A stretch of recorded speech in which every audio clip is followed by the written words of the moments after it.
You know when your mate's been going out with a manipulative, abusive control freak for years and they finally leave? Well, mentioning no names, of course, this has been a pertinent theme in my life recently. I don't even have the words to express how proud I am of my friend. Really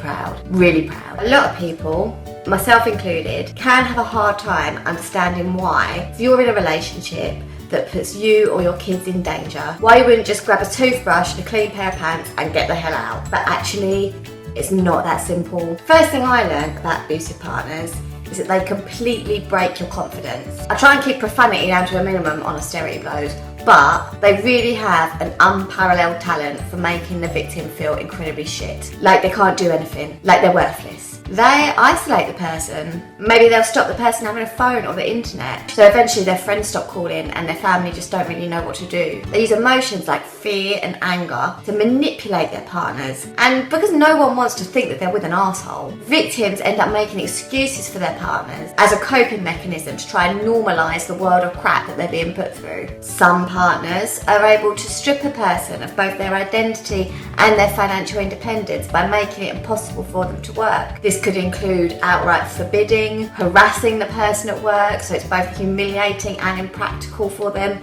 to actually do their job. Being such a liability with the kids that the person feels like they haven't got any choice but to give up work to become a full-time child carer. Even physically preventing somebody from going to work. Some partners just take all their money. Some partners force the person into having sex when they don't want to. And there's a word for that. So now you have an isolated person, low on confidence, and often lacking financial means. Just leave! Go to a refuge, do anything, just get out! Well, it's not like there's loads of spaces. In fact, Women's Aid report that thanks to austerity passed on by local councils, I'm sure they feel really bad about it, especially the Labour ones. They've seen a massive increase in demand for their services, meaning that in some areas, for every one person that they're able to take in, they have to turn 10 away. And actually, a lot of people feel totally stigmatised just by the idea of having to go to charities or the state for help. And especially when they're holding out hope that their partner will change and maybe they just need to be a little bit more compliant. There's a housing problem. Round here,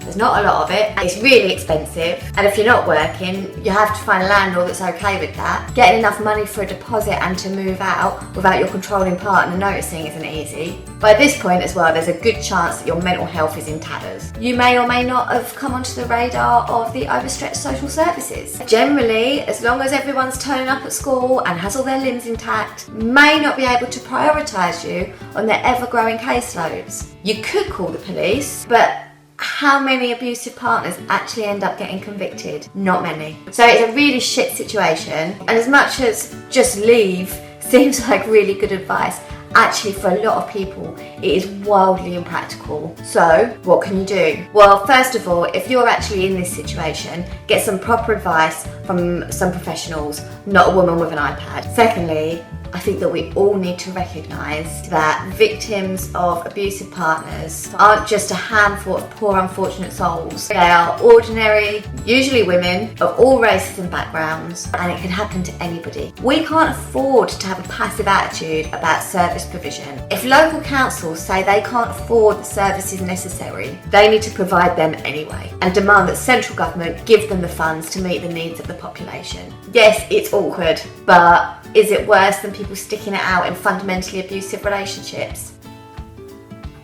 My friend's doing really well. She's on the welfare merry-go-round so that she can save up, get a car and get back to work, so that her wages can be swallowed up by the landlord, the nursery and her ex-partner's creditors. David Cameron on the side of hard-working families.